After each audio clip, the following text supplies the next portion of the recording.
3, 2, 1, let's go.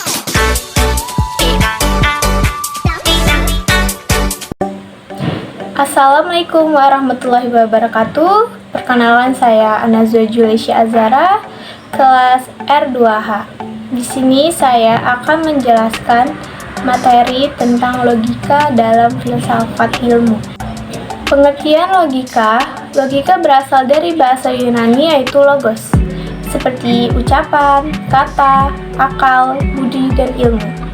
Logika sebagai ilmu merupakan elemen dasar seperti setiap ilmu pengetahuan logika sebagai seni atau keterampilan, yaitu seni atau asas-asas pemikiran yang tepat, lurus, dan semestinya.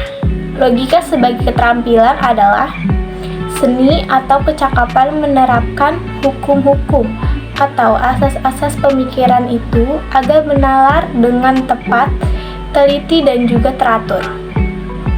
Logika dari aspek waktu dan kecanggihannya itu ada dua.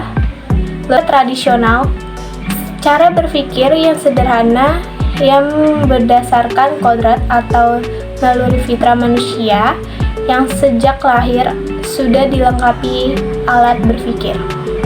Dua, ada logika modern, formal mempelajari cara atau pekerjaan akal serta menilai hasil-hasilnya, dan juga material mempelajari dengan sumber alat proses pengetahuan. Manfaat logika. 1. Logika menyatakan, menjelaskan, dan mempergunakan prinsip-prinsip abstrak yang dapat dipakai dalam semua lapangan ilmu pengetahuan atau bahkan kehidupan. 2.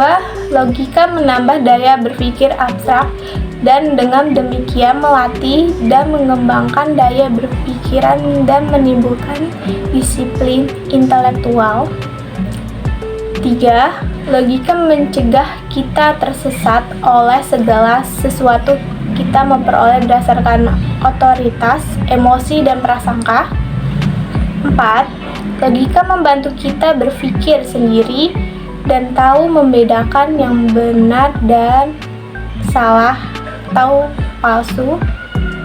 5. Logika membantu orang berpikir lurus, tepat, dan teratur. Logika dari cara penarikan kesimpulan.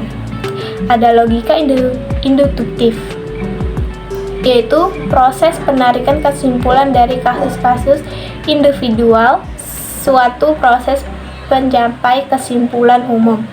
Contohnya ada matahari selalu terbit di timur. Kesimpulannya, hari ini matahari terbit di timur. 2. Logika deduktif, yaitu proses pembuktian sesuatu kesimpulan dari satu atau beberapa pernyataan.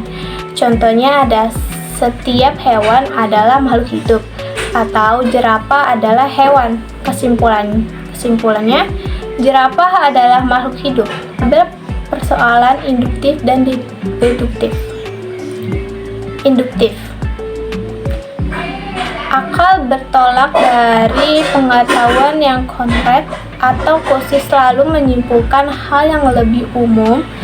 Simpulan bersifat generalisasi, tidak menjamin kepastian mutlak.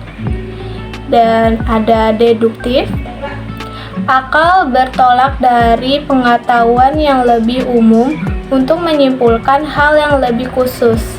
Kesimpulannya bersifat analitis, argumentasinya sahih dari sudut logika formal. Proposisi logika dan objektivitas.